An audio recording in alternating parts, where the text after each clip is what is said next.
Nous sommes de retour au CIMI 2023 et nous avons la chance d'être rejoints sur le plateau de BITV par Mme Sarah Carbonel, qui est directrice associée chez Turenne Hôtellerie, et Mme Elsa Tobelem, qui est directrice générale déléguée chez Hova Hospitality.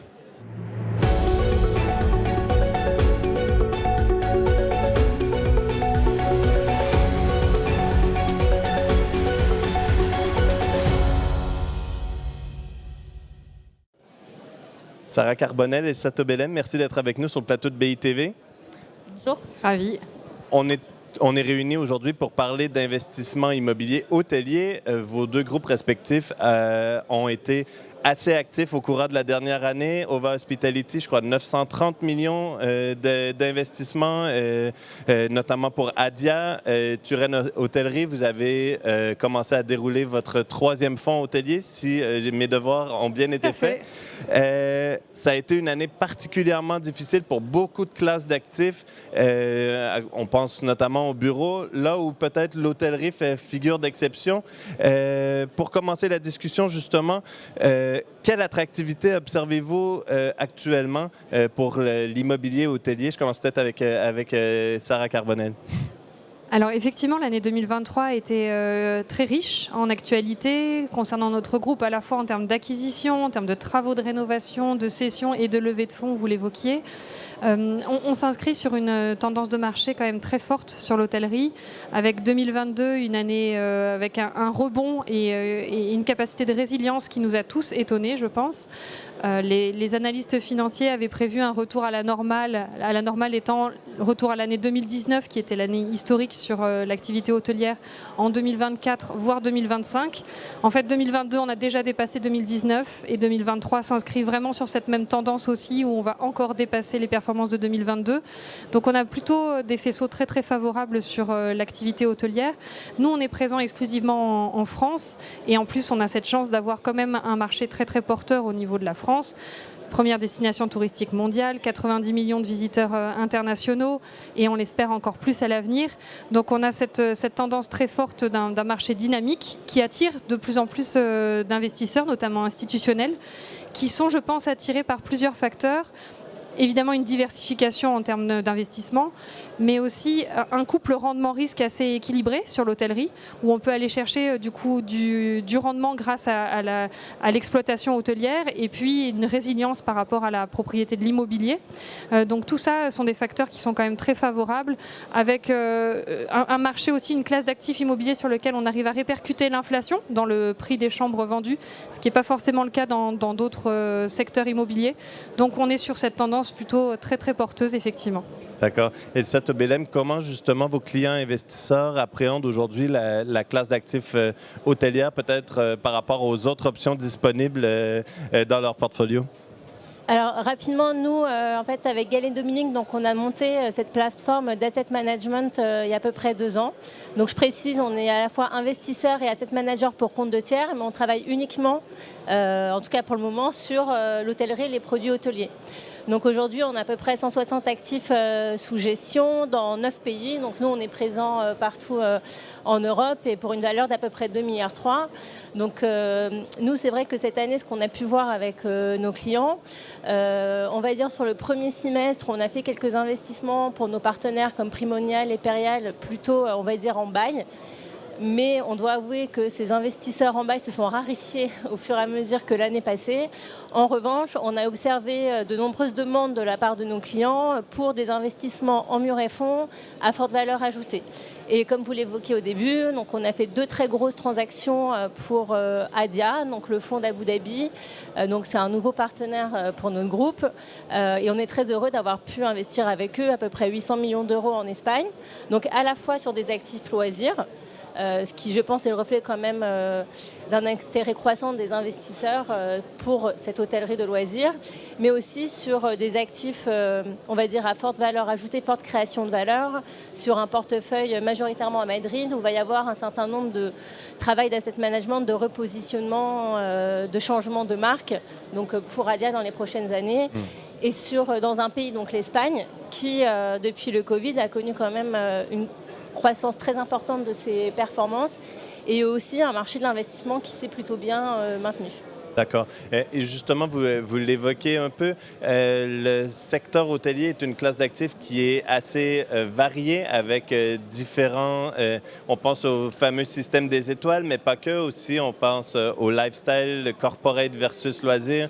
En termes de tendance, de sous-secteur, qu'est-ce qui se démarque le plus? Qu'est-ce qui fonctionne le mieux en 2023 dans le contexte de marché actuel en termes de sous-marché comme ça?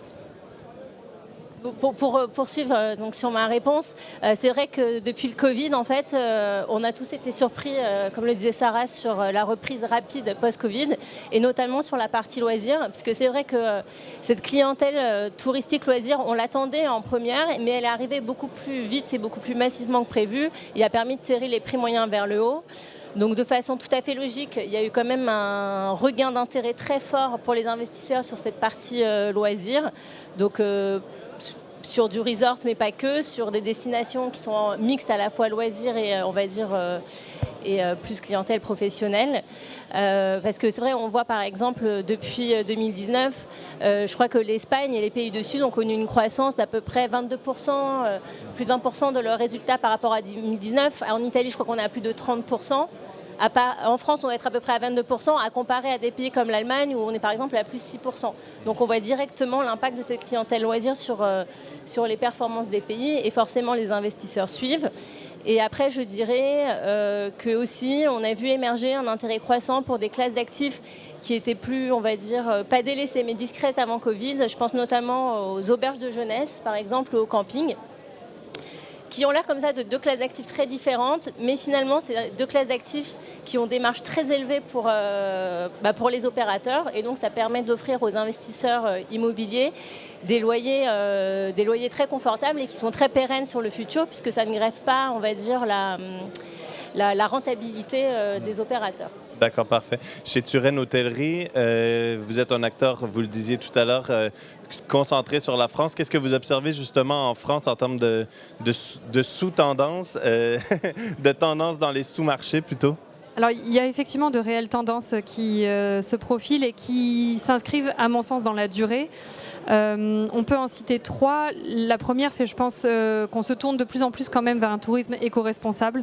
Ça devient un critère clé de choix de destination touristique ou de mode de consommation. Et donc, en tant qu'investisseur hôtelier, on essaie de s'adapter à cette tendance-là, évidemment. On essaie de l'anticiper aussi au maximum.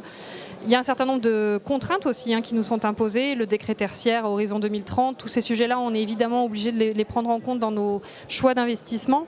Et on essaye de s'engager aussi dans des processus de certification. Tous nos hôtels sont engagés dans un processus de certification de labellisation clé verte aujourd'hui. Et je pense que c'est une tendance qui va vraiment s'inscrire profondément dans la durée. Et ensuite, je rejoins Elsa, le sujet des auberges de jeunesse ou des nouveaux modes de consommation. On est aussi un peu sur une hybridation des lieux.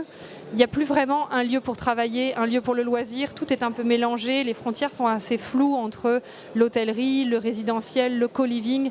Et on s'adapte à ces nouveaux modes de consommation, notamment le télétravail. Donc il y a beaucoup de pratiques autour du tourisme qui s'adaptent à ce mode de consommation, où en fait vous allez avoir des personnes qui vont venir travailler dans un endroit le mercredi, le jeudi, le vendredi, et puis rejoints par la famille le samedi, dimanche, et qui vont profiter du lieu. Donc tout ça, il faut que les hôteliers s'adaptent à cette tendance-là.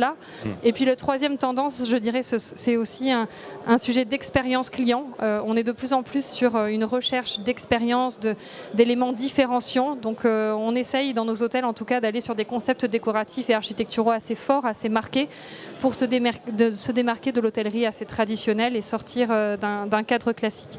Et puis je pense qu'il faut rappeler quand même, les investisseurs sont là aussi pour du rendement.